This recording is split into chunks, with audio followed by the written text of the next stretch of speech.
Hi there, everybody. My name is Kate, and welcome to my channel, Trinergy Awakens Naturally. Well, let's go into Story Hour. Some of the best ways that I learn are through stories and metaphors, allegories, parables, things like that. Jesus taught in parables, and it really helped for a person who thinks in pictures and stuff. It really helps. So if you're one of those people or not, it's Story Hour. Because man, oh man, oh man, I was just puttering around, doing what I do, and Spirit said, "Hey, remember that?" And I was so shocked because it's something that I hadn't thought of in a really long time, and it's something uber creepy. So let's dive in. You know you're a light worker when? You know you're a starseed when? My whole life I have been kind of around some very strange things, unusual, a lot of very unusual experiences in my lifetime that, one person to know that many different weird things or have had that many weird things happen is noticeable. And that's what I got this morning was, do you remember that and that? And that and that, and they're very different. All of these different experiences, like major weather occurrences, people's behaviors, the extent to weird stuff that they did, and people I knew intimately, people I didn't know intimately but worked with. All kinds of stuff. It didn't matter. There was no common theme, which is why I didn't really think about it until this morning. I went, oh my gosh, and I started writing it down. I went, yeah, that's a lot of weird stuff. That's a lot of spooky stuff. Makes sense that light workers or star seeds would be people that would run into some of the grungiest personalities out there. And it's not a personal attack on people themselves. We all have Christ seed in us. We all have God potential. We all have all of it in us. However, I spent, quite a bit of my time so far doing some investigation into what it is when people really don't recognize that and they go all the way to the other side. So about maybe 25 or 30 years ago, I used to be a paramedic, and I went through my training and we moved up to upstate New York. My ex-husband was military, so we were doing all of our thing, right? And I started working for an ambulance company. Now they're a private company and they're not associated with, they were not associated with a county or anything like that. So they were a private pay ambulance. Keep that in mind that this is a private pay. It's very important that people pay their bill. It's very important people pay their bill, period. However, when it's, supplemented by the county, doesn't look quite so bad at the end of the month, So it was critically important, the company I worked for felt it was critically important to make a priority of getting all of a person's vital information and not just their respiratory rate, heart rate, whatever. Make sure you have them signed, and we want that MCARE number, or the MCAID number. We want all the numbers. We want to make sure that we can bill this person. It was really, hammered that this is hugely important. And while I understand it's a private corporation, we get paid here and we're not getting paid minimum wage, we're also not getting paid enough, but there's expenses here. So you can understand the need to make sure that we get, when it's feasible, and honestly most emergency calls are not really emergencies. You have time for that kind of slog work. However, in a busy system, which upstate New York and Syracuse, it was a fairly busy system. Not huge, not Chicago or anything, but noticeable. So anyway, I already had a little bit of a chat. I'm like, y'all seem to be real riveted on something that, even if that is your mission, to make sure you get paid, could we at least say that, patient care would be that? But anyway, so I was already a little bit rubbed with, and trying to take into account that this is a private, So anyway, I get through orientation and I'm doing my thing and we go swinging through, to meet all the staff, that's the so-and-so office, that's the billing office, that's this, that's that. That's the portion of this building where you will never go to unless there's an unless, what do I have to come to administration for? And I'm thinking, unless you're going to be fired or something. But doesn't that happen over there closer to the ambulance bay? What are we doing? Because it feels really creepy. And I didn't know why. I had no idea why. That whole entire area was creepy. Well, he just pointed from afar and said, that over there, that's the person that's going to need to speak to you in billing. If you do not have all the information, if you turn in run sheets that don't have a patient's social, their contact number, their retinal scan, and their, anal probe, you will go visit that person. And he was pointing from afar. We didn't go up to the desk and greet that person, okay? It was almost like, throw something over just to calm her down so we could come in. I mean, it was really kind of set up that way. And I figured out why, because she looked up and she just had stank from across the room. That would have traveled all the way, to the other side of the planet, I'm sure, because it was some, and I was, kind of like, oh, wow, okay, I hope I never see that up close and personal. So, I really didn't know what that process was. What does that mean? You just sit over there, Well, this is how you find out is you go through a call where shit was real, man. We were doing other stuff. And yes, I was the tech, and technically the tech on that call is supposed to gather, they're the intelligence gathering. And my personal angle on that was, well, my priority is to be the basic EMT and the assistant to the lead medic that's currently running this call. And it's a little bit tight. And so honestly, I hadn't been skilled enough in running street medicine long enough to really be able to skillfully say, hey, come over here, put that on a piece of paper and write that down while I'm over here, or at least, directing traffic, multitasking, and which is what I said to my supervisor, that I was multitasking and learning that skill of multitasking, and I did not feel like it was a priority before we closed up that truck and drove away to seek the information for this person. It just wasn't it was a child or something. It was some situation where it was going to be super, super effing gauche, it just was. And they were people that probably had insurance. And make this a priority some other day. But I forgot about it because it was like, yeah, I don't have time. This is too much. And the person wasn't critical. But like I said, gauche on your time. I got other stuff that I'm not going to, go step into this, prolong the amount of time by a minute even to get to the hospital, to go, present this tacky, ratchet thing of, yeah, I know that's your child or your whatever. It was a very sensitive kind of situation. So anyway, you're seeing that my side of it, I'm looking at it from the sensitivity, and I'm not going to traumatize these parents or family members or whatever they were. I'm not going to traumatize them any further. They've had enough, and I completely forgot about it. It went off my radar of even important. I'm like, yeah, that's not happening. So, and I went on about my business and never even gave it another thought until, about a week or two later. I have no idea. You go into work and you walk into the office where the supervisors and the FTOs are hanging out, and there's a pole in there. It's called the pole of shame. And they go, yo, pole of shame is calling your name. I'm like, ew, what? And I said, pole of shame, what is that? And they said, go get your run sheet and go visit over there in the business section of this building. I said, okay, so I did. I didn't like it because I'm like, oh, it's that lady that you had to throw a steak to. Yeah, that one. And okay. And I'd heard some rumors that 808. That's not the nicest person over there, but blah blah blah. There was just a lot of hushed undertones of weirdness, and So I took my run sheet and went over, and I knew I was going to get it. That if she has to look you in the eye, expect you're going to turn to stone or be dead or something. I mean, honestly, she was just known to be really, really hateful. So I went over there, and I didn't bother to explain. I already told my supervisor that's what happened, and why I would need to go and talk to the business person and let her chastise me? Hell no, I don't think so. So I just went over there, and she started to get a little bit froggy, and I said, well, blah blah blah. I said, thank you. And it was extremely uncomfortable. She was extremely abusive in her very energy, I hate this job, I hate you, or whatever it was. It wasn't personal. She was just kind of a carte blanche, nasty individual.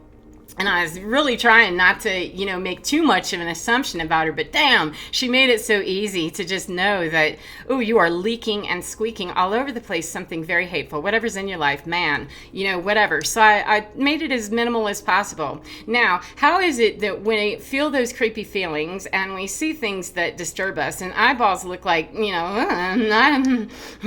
okay, and we get a feeling, but we really don't know, but there's just so much Well, fast forward about maybe 5 years, 3 years, I don't know, years. We moved, and I was connecting with a friend of mine, a supervisor, field training officer that was buzzing through where I lived. He was on his way somewhere else, and he said, hey, I'm stopping through where you guys live. You want to get together. So we did, and he lays out the whole story. This woman ends up, she is she's deceased now, and I don't mean to be disrespectful.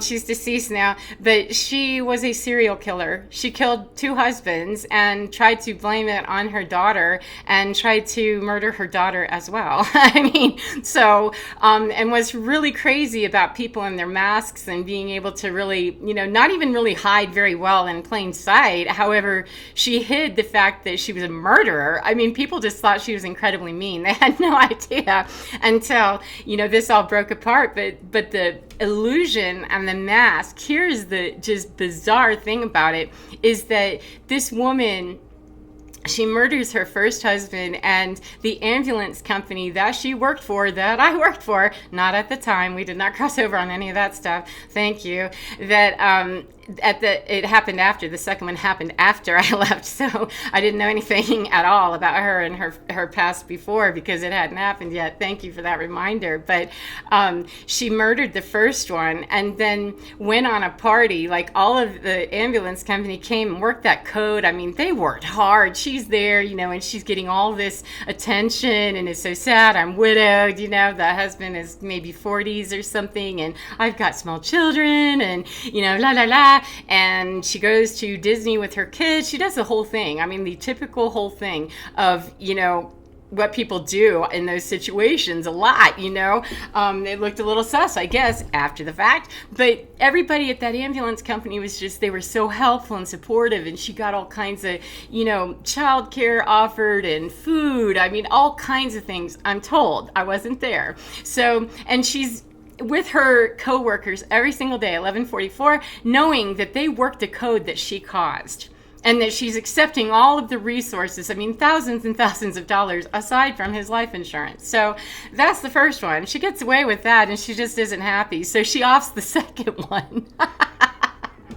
She goes for the second one, the same method, and again, the ambulance company is who shows up to assist her because she lives in that city, and then proceeds to actually try to blame it on her own child. She writes a whole, confession and overdoses her daughter. I mean, this is just the most, 1221, the most insane story ever. And that's what came up for me today, is that I've been kind of, surfacing around some very bizarre people. I've made contact with bizarre people my whole life. I'm like, what is that? Why would I meet someone who was a serial killer? Because what was even weirder is that after we moved again and retired, we found out that someone else, our next door neighbor, murdered her husband. And I mean, these are people we had close contact with. I always felt a little bit kind of uncomfortable with parts of that, cluster. I didn't know why, but afterwards, and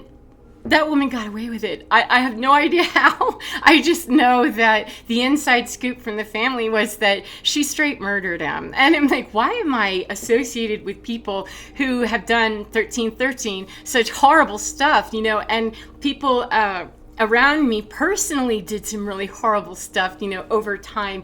I mean, just stuff that as I was separating, especially, I saw bizarre things, but those are things that just happened over the course of, 50 years growing up and walking the planet. And it just occurred to me this morning that part of the reason that we find ourselves near catastrophic situations, huge weather patterns or huge, gigantic crowd events or murders or things like this. I mean, famous people, famous interaction, things like that, whatever they are, part of that is because light workers will be attracting and attracted to those people that have the darkest kind of stuff going. If we're curse breakers, if we're truth tellers, if we're timeline workers particularly, is what I'm understanding. I know that for me, I was wondering, is it me? Am I just attracting murders? Am I murderous? What is this? 1414? It makes no sense.